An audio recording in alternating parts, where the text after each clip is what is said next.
So we start today with our second class on this subject. It is a subject of the Mahayana, and in particular, it is important to understand here that to obtain the state of omniscience, it is indispensable that we generate the mind of bodhicitta. On the basis of having generated the mind of bodhicitta, we can then take the Bodhisattva vows, which are an expression of engaging bodhicitta. So when we talk about engaging bodhicitta, we're referring to taking the Bodhisattva vows. Amongst the many different classes of vows, this is considered to be special, supreme, and it's already special from the very beginning when we obtain the vows, when we request the vows. At the time of receiving the vows, we must have the special motivation of bodhicitta.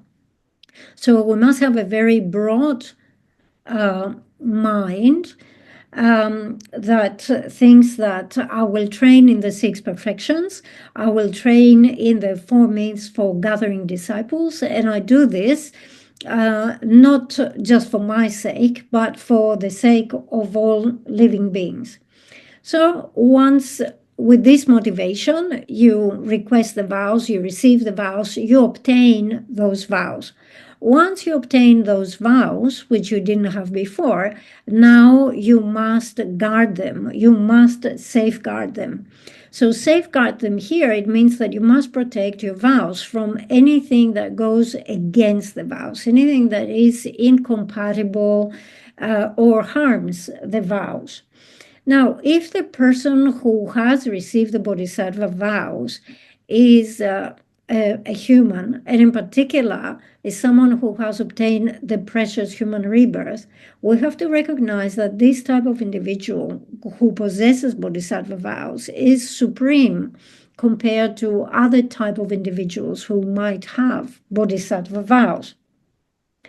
So it's very important to understand that Bodhisattva vows is something that we generate within our own mind. It is not something which is external to our mind. It's not something inanimate. It's not something that you will find in the environment, like, in the river or the mountain or a tree or something like this. Bodhisattva vows is something that we generate in our mind stream.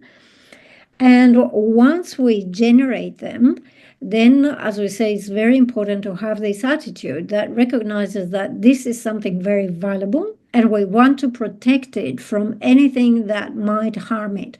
So we should think that not even for 1 second, I do not want to create a situation, put myself in a situation where the 18 root downfalls or the 46 secondary transgressions might occur. So we should be determined to avoid all those things.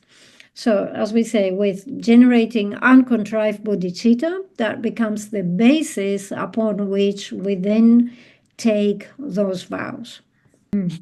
Okay, so we have the word in Sanskrit that is called sheila, and sheila actually means peace or pacification. And that refers to the fact that the individual applies antidotes to anything that might cause harm to the Bodhisattva vows. And by doing this, within their mind stream, they obtain this state of peace, this pacification. So they obtain the peace or the sheila in relation to Bodhisattva vows. Okay, so it's important to understand it's one thing to talk about sheila or pacification in terms of the Bodhisattva vows, and another thing to talk about sheila that exists within the mind stream of the individual who has the Bodhisattva vows.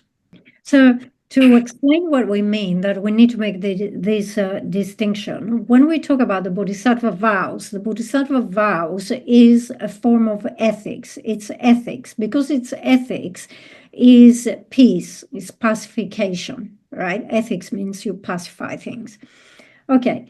However, if we if we look at the example of an ordained person, so let's say an ordained monk, a gelong, right, who has bodhisattva vows.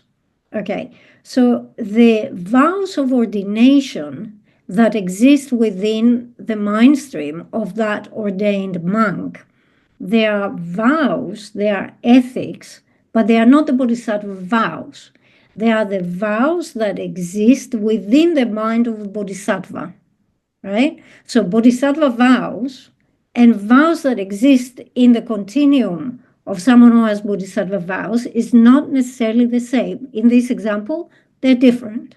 Or you might have someone who has received tantric vows.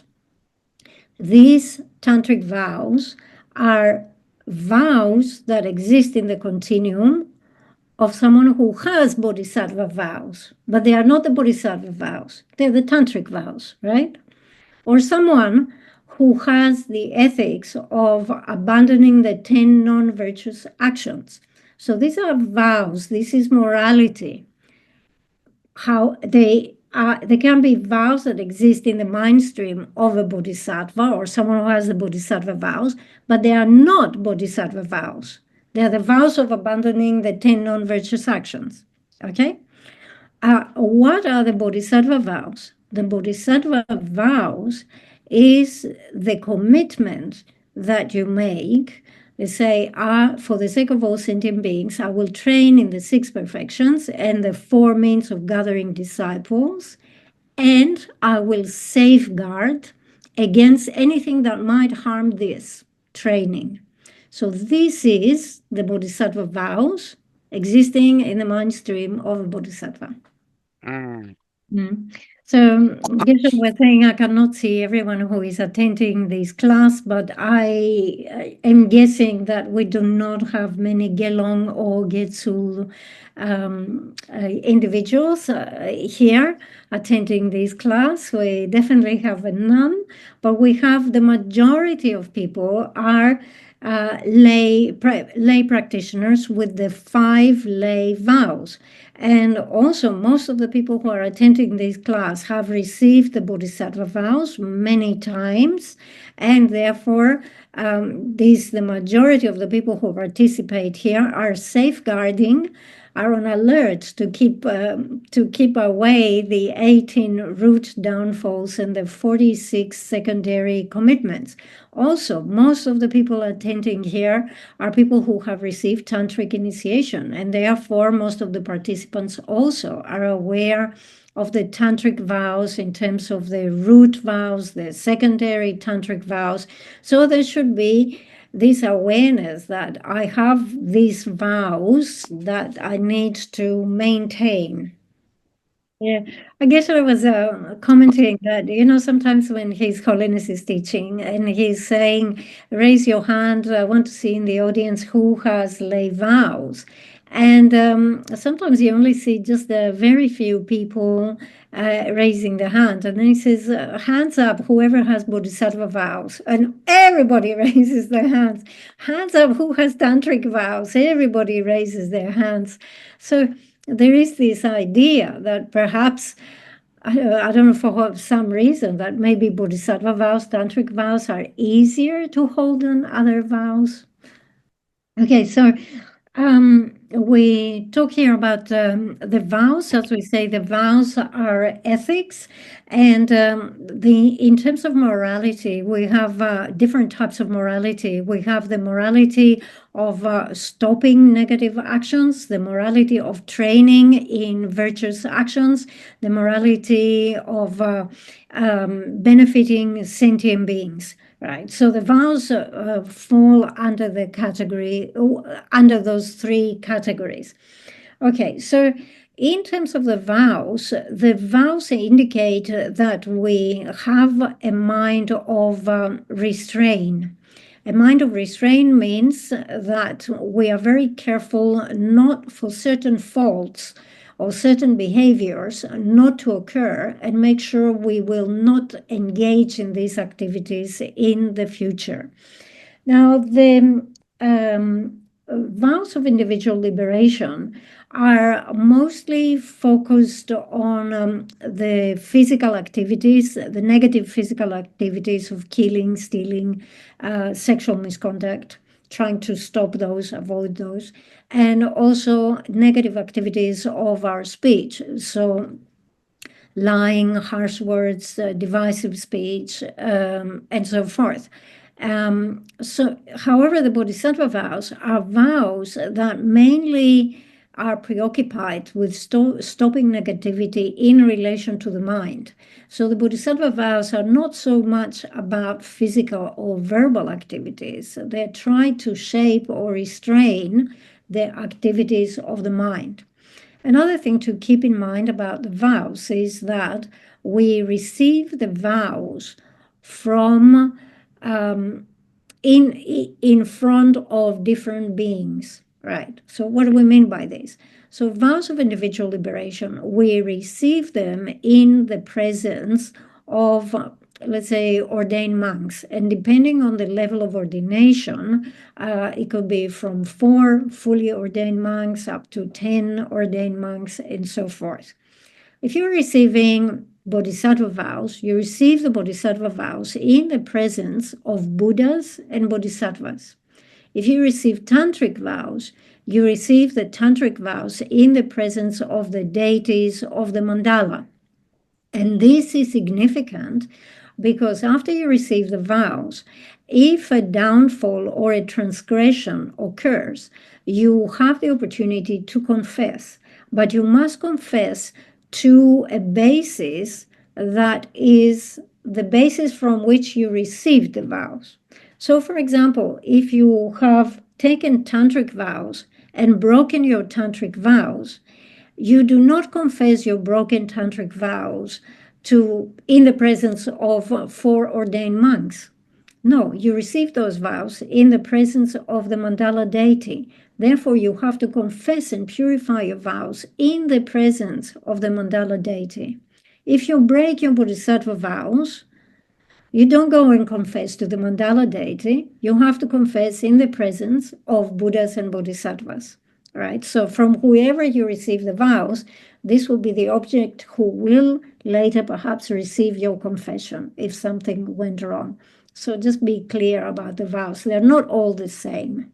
And this is the meaning of I confess individually all my negativity, meaning I have different vows and I treat them individually, separately.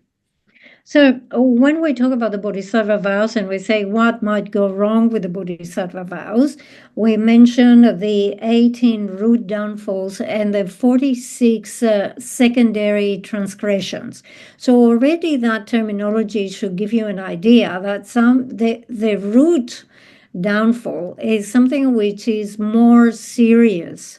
When you hear the word root, you should understand that there is great danger here of damaging the vow from the root, causing great harm. However, with the secondary, when you hear secondary infraction, secondary negativity, that indicates that yes, it is a danger, but it is lighter. The same thing, we have a similar classification when we talk about afflictions. We talk about the root afflictions that are very serious things, and then we talk about secondary afflictions that are a bit lighter. So when we look at the list of the 18 root downfalls, we will see that actually some are quite similar.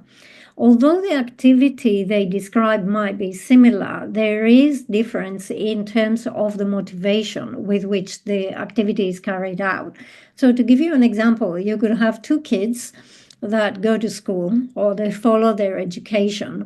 So they participate in the same activities, but they have different motivations. So one of them is thinking, I want to educate myself because I want to serve the country, I want to serve the community. And the other one says, I want to educate myself because I want to go to get a very well-paid job. All right. So they do the same thing, but with a different motivation. Okay, so as we mentioned in our first session, the material, this material in relation to the Bodhisattva vows and the root downfalls, the secondary transgressions, is found very extensively in the 10th chapter of the Bodhisattva Bhumi by Master Asanga, and also we have a very good presentation in Jay Rinpoche's commentary on these subjects on the main path to enlightenment on the section of ethics of the Bodhisattva vows. And in relation to each one of the Bodhisattva vows, for a downfall, for a root downfall to occur, we have to look at two elements. One is common element and the other one is uncommon elements. The common elements is the four binding factors. They're common because we find them in 16 out of the 18 root downfalls. So they're common in this way. However, the uncommon elements, they are specific aspects of each of the vow. So for each vow, there is a particular basis, there is an intention, there is a motivation, and so forth. So if we go like this will be a very elaborate presentation. But here we will condense this. We will simplify this. Okay, so we will go through the list of the 18 root downfalls, and as we enumerate them, you're encouraged to check within your mind to see if, let's say, today or, in the course of the day, any day, these things occur. And if it occurs, generate regret, and then on top of that, make the commitment and say, in the future, I will avoid this. If you find that you have not generated anything like this in the course of the day, that's very good, but still reinforce your aspiration that says, I want to make sure that such a thing does not occur in the future. Okay, water break for those who talk. Okay, so please refer to your handout. So this particular section in Geshe-la's text begins with a sentence that first of all, you should come to understand the salient points of training in the bodhicitta as it should be, by relying on a virtuous friend who is wise and learned in the commentary of the Bodhisattva Pitaka. And this particular sentence actually indicates how important it is to rely on a teacher, because we need to receive this explanation from a teacher. So a teacher is, again, in this occasion, very important. We begin with the first one. The first of the 18 root bodhisattva downfalls is praising yourself and belittling others.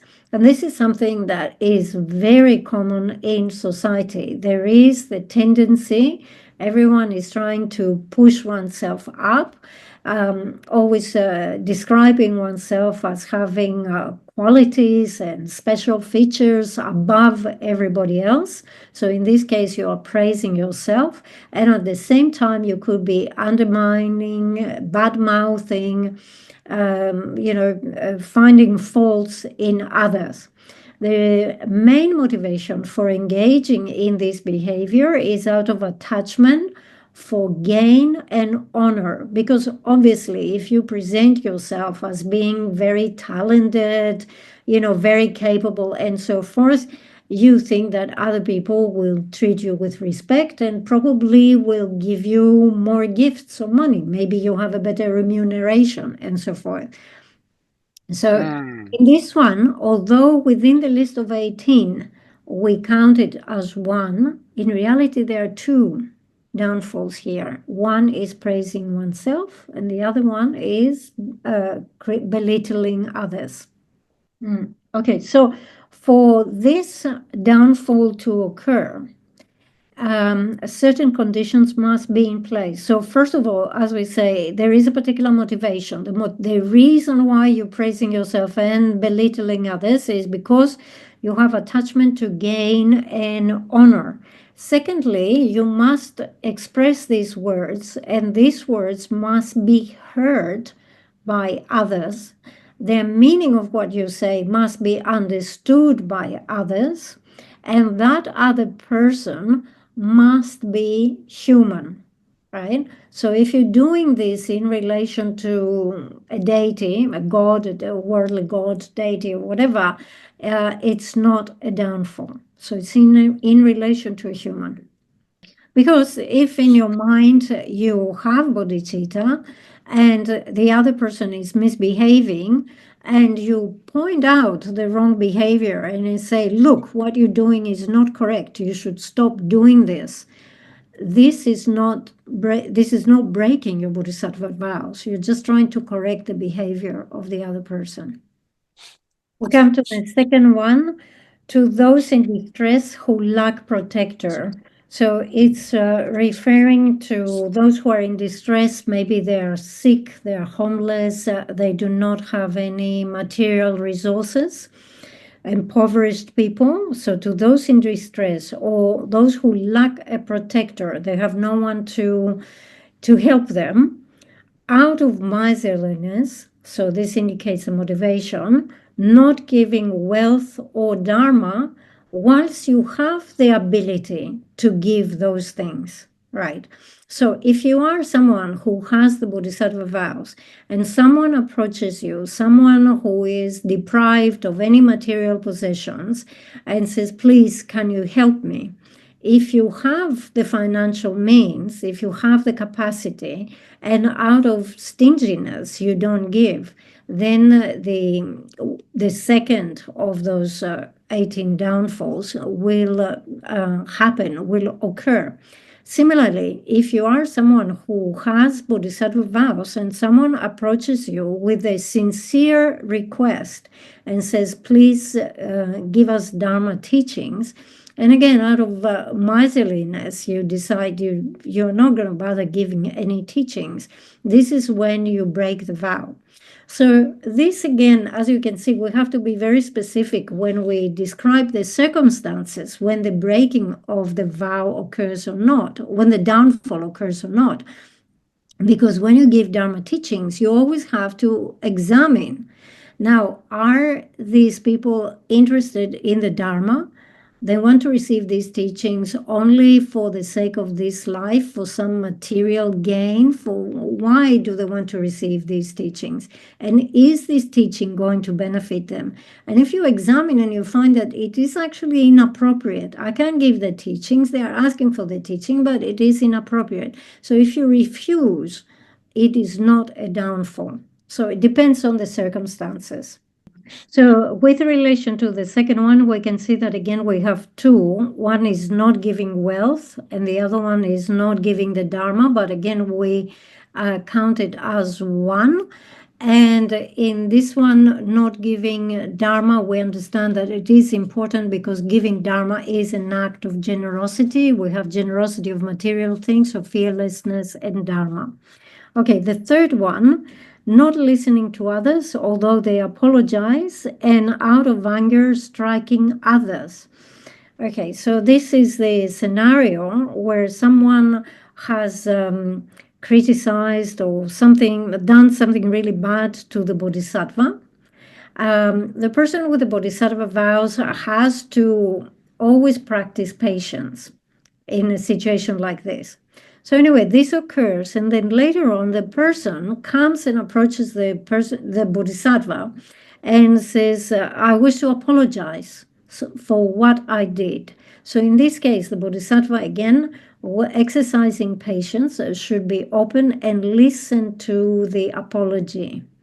Not accepting the apology out of anger. It means that a rude downfall might occur, and then even further than that, out of anger, striking the other person, not even listening to the apology, but even giving a beating to the person. So again, we have two not listening although the person apologizes, and striking out of anger. Number 4, repudiating the Mahayana and expounding fallacious doctrines. So this can occur, we have to say, some of those root downfalls are not very likely to occur to people like ourselves. And they are given because situations like this might arise with disciples in the future. And for those things to occur, as we say, the 4 binding factors must be all present, meaning not regarding the activity as negative, not wishing to forsake the wish to repeat the behavior, delighting and taking pleasure in it, and have no sense of shame or consideration.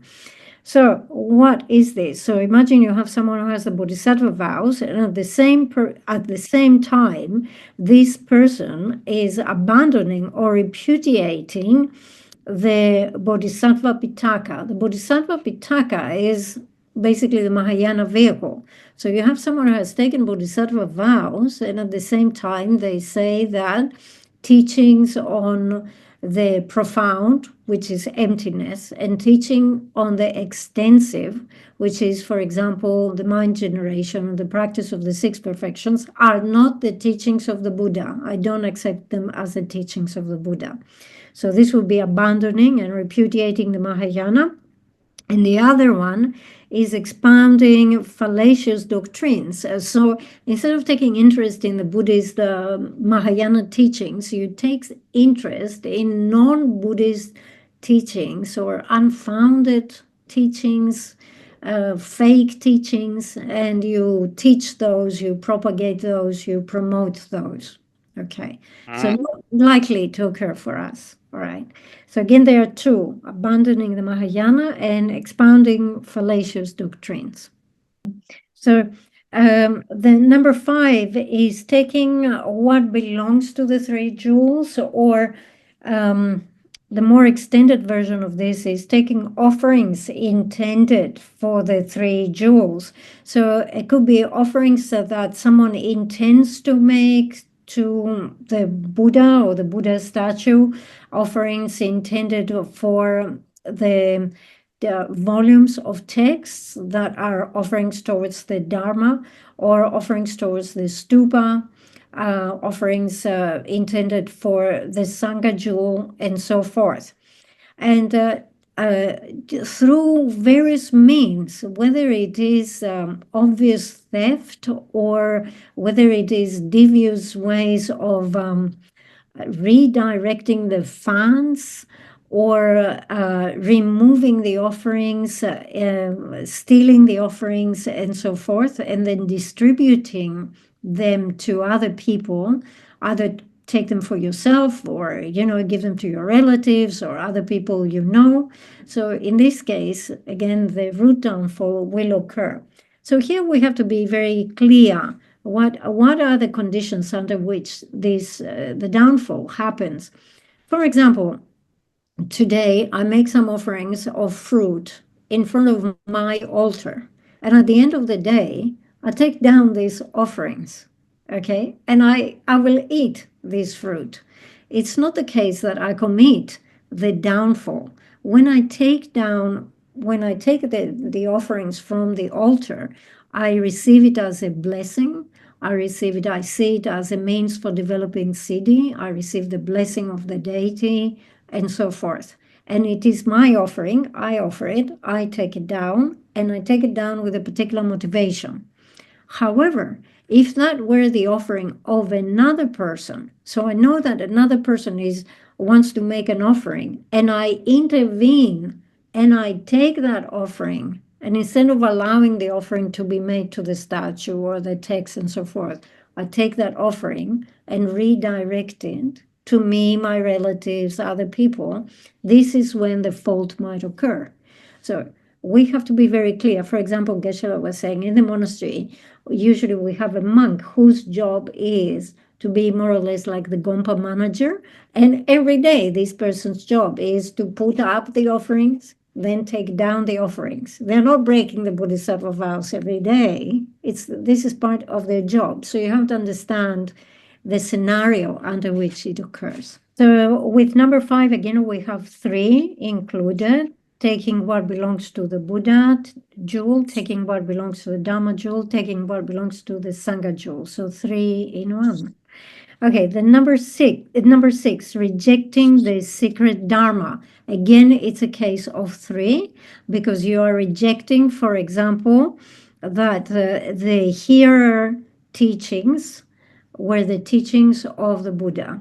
The second one is rejecting that the teachings of solitary realizers were teachings given by the Buddha. And finally, the third one is rejecting that the Mahayana teachings were teachings given by the Buddha. So if you reject it, so as you can see, we have 3 here. Rejecting any of the 3 would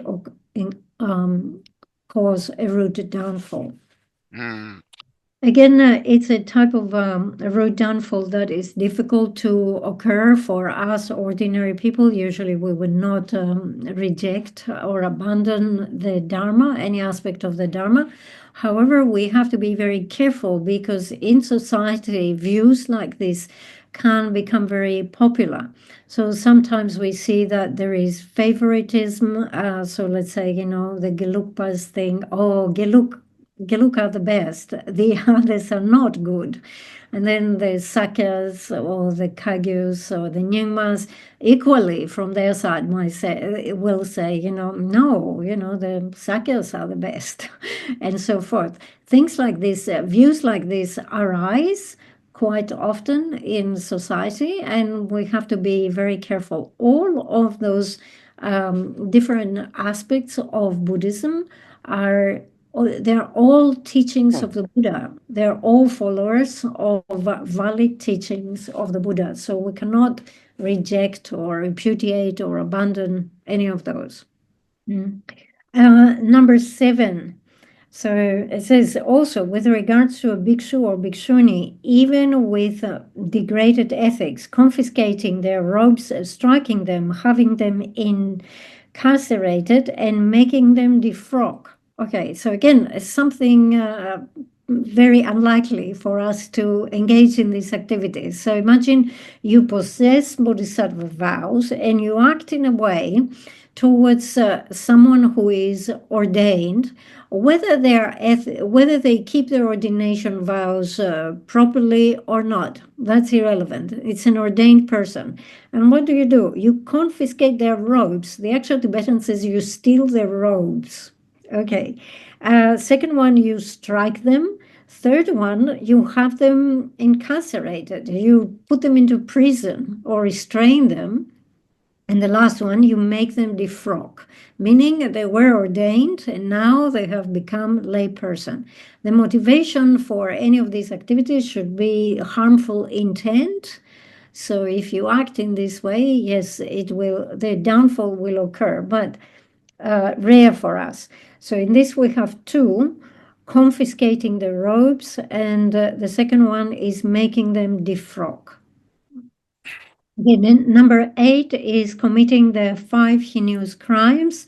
So the list of the 5 heinous crimes or uninterrupted deeds is killing one's father, killing one's mother, killing an arhat, causing a schism to the Sangha, and drawing blood from the Buddha with malicious intent, meaning with anger, causing a Buddha to bleed. So with this, it is enumerated as 1, but we have all those 5. You could say killing the father, killing the mother, and so forth.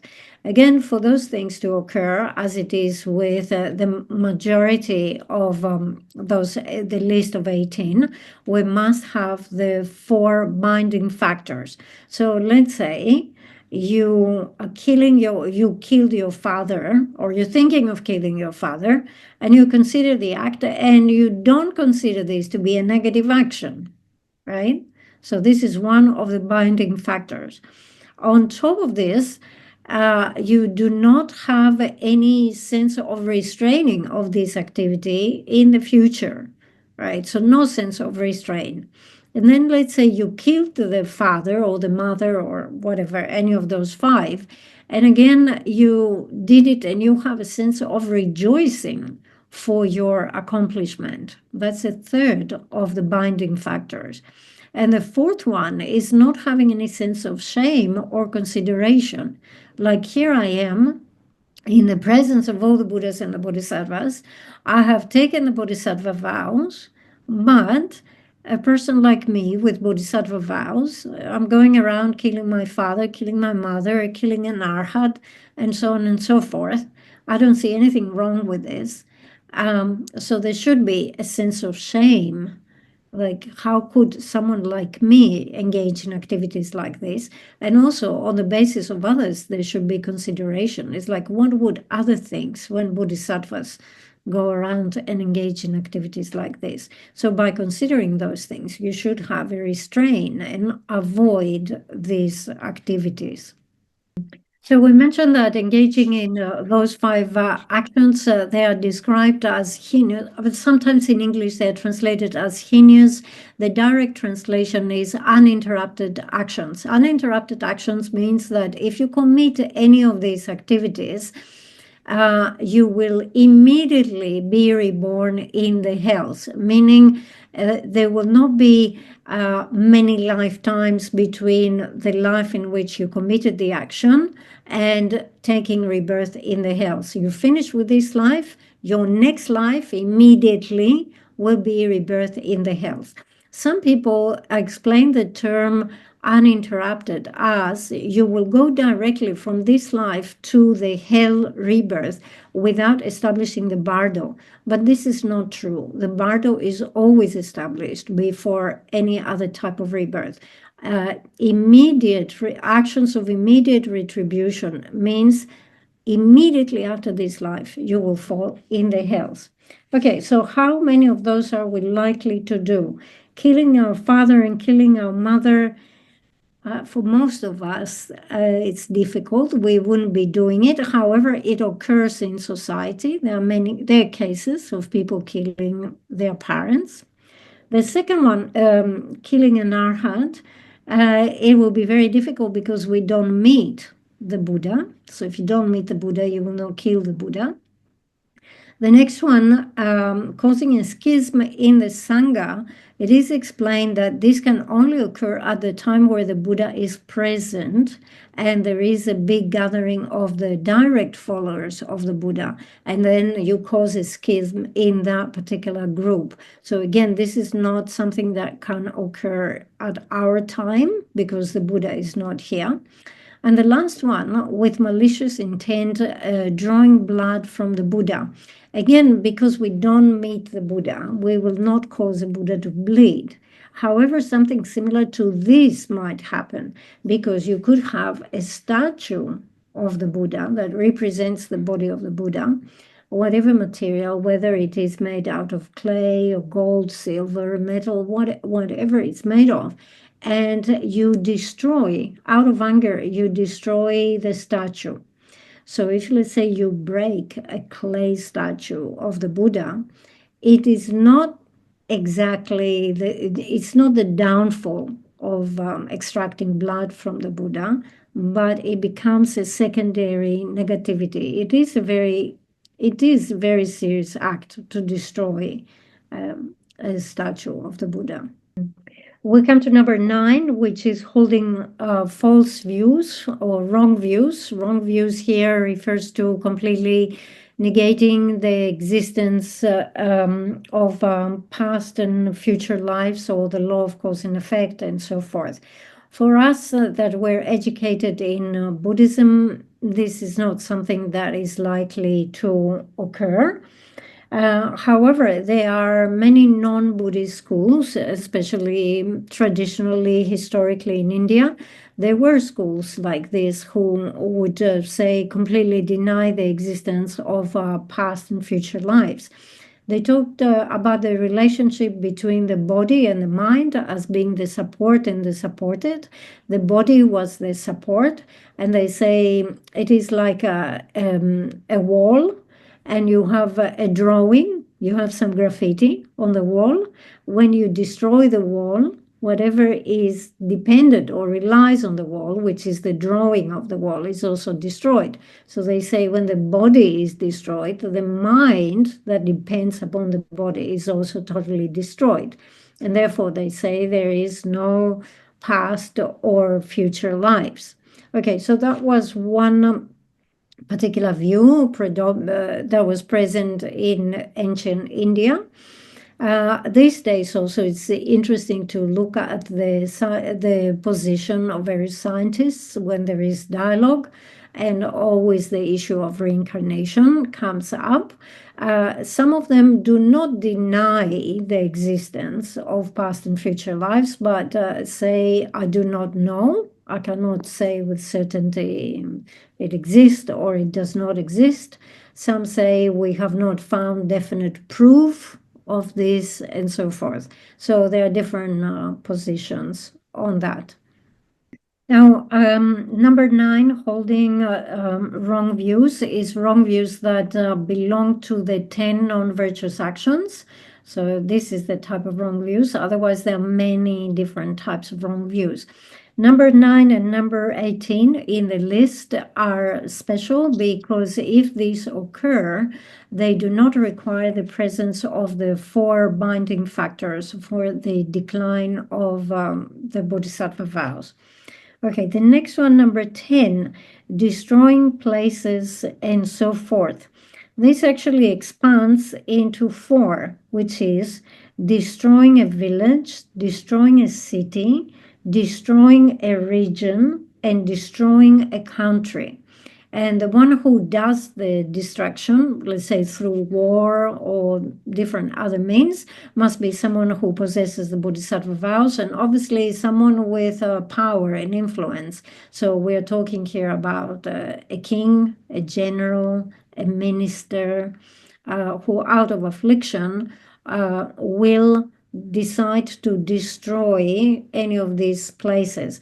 And as you can see, the places are defined in terms of their size. The village is smaller than the town is smaller than the region is smaller than the whole country. So in the past, when war was declared, it's understood that, it could be limited, destroy just one village, or it could be a little bit larger and destroy a city and so forth. But these days, with the atomic weapons that are available, when a war takes place, it will destroy, there will be total destruction. There won't be a case, it just destroyed one village, it just destroyed one city, and so forth. Again, this is something that the Buddha gave for the sake of future disciples to safeguard from these dangers. Number 11, explaining emptiness to unprepared beings. So again, this is something rare for us to occur. So let's explain the particular circumstances. So imagine that you have a bodhisattva who doesn't have very sharp faculties. So it's not a very sharp bodhisattva, but they have generated the mind of aspiring for bodhicitta. And then you teach emptiness to that not very sharp bodhisattva. And when they hear that things do not exist truly and so forth, they misunderstand it. And they take it to mean that things do not exist at all. From that, they generate fear. Due to their fear, they decide to turn away from the Mahayana and instead generate a mind that aspires to the Hinayana. So if that is the chain of events, then the root downfall will happen. Number 12, diverting from consummate enlightenment, someone committed to Buddhahood. So you have someone who is really committed to obtaining full enlightenment, and then you see them striving, let's say, in the 6 perfections and so forth, and you tell them, why do you bother with the practice of the 6 perfections? You will never reach Buddhahood in this way. It's much better if you strive for liberation from samsara through the Hinayana vehicle. And if that person actually is persuaded and turns away from the Mahayana and decides to instead follow the Hinayana, then this downfall occurs. So we have to be very careful when we see people who are very enthusiastically engaging in a particular practice. We should never criticize them, or we should never try to curtail their enthusiasm. We should never say things, let's say someone practices generosity in a big scale, and you should never go and say to this person, are you mad? What are you doing? You're spending all your money. What do you think you're going to achieve by doing this? You have to keep your money, and so forth. So never make comments like this.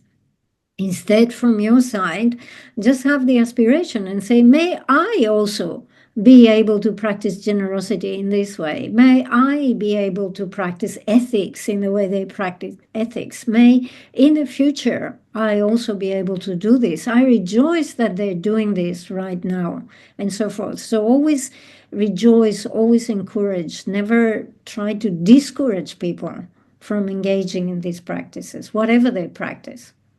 All right, so let's stop here at we finished number 12. So we'll continue with number 13 next time. Okay, so we had like two questions, but it was really three questions. The first one was whether Geshe will teach the means for restoring the vows after the vows have declined. And Geshe was saying, yes, of course, I can tell you. You take the vows. If something happens and the vows decline, it's important to offer your confession. The confession has to be complete in terms of the four opponent powers. And then you confess this, you purify, and then you can retake the vows and restore the vows and so forth.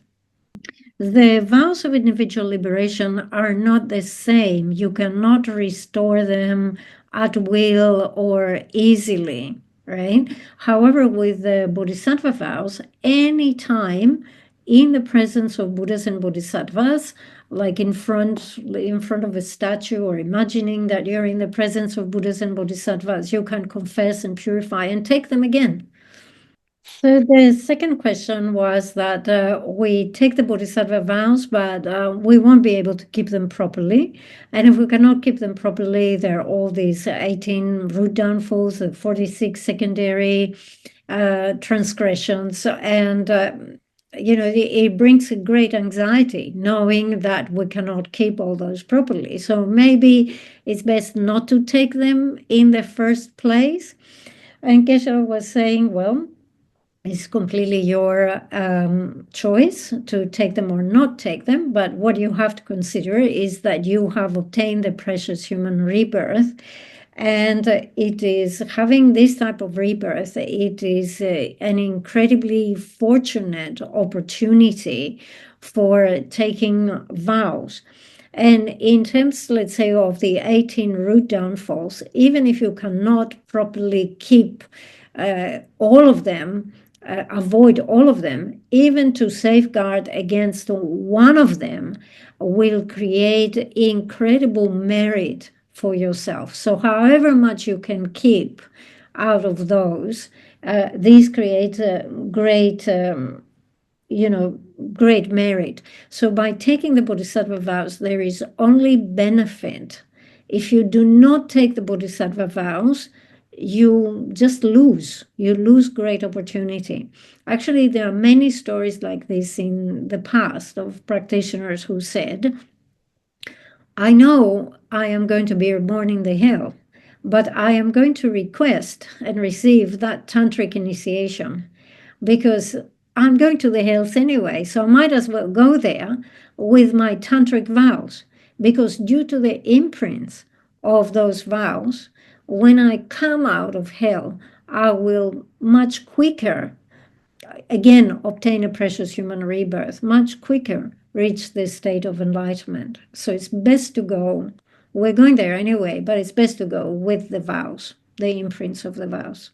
Okay, there is a third question, but it's actually the third question we don't need to address today because it will come naturally as a commentary as we progress with the material. So we stop here for tonight.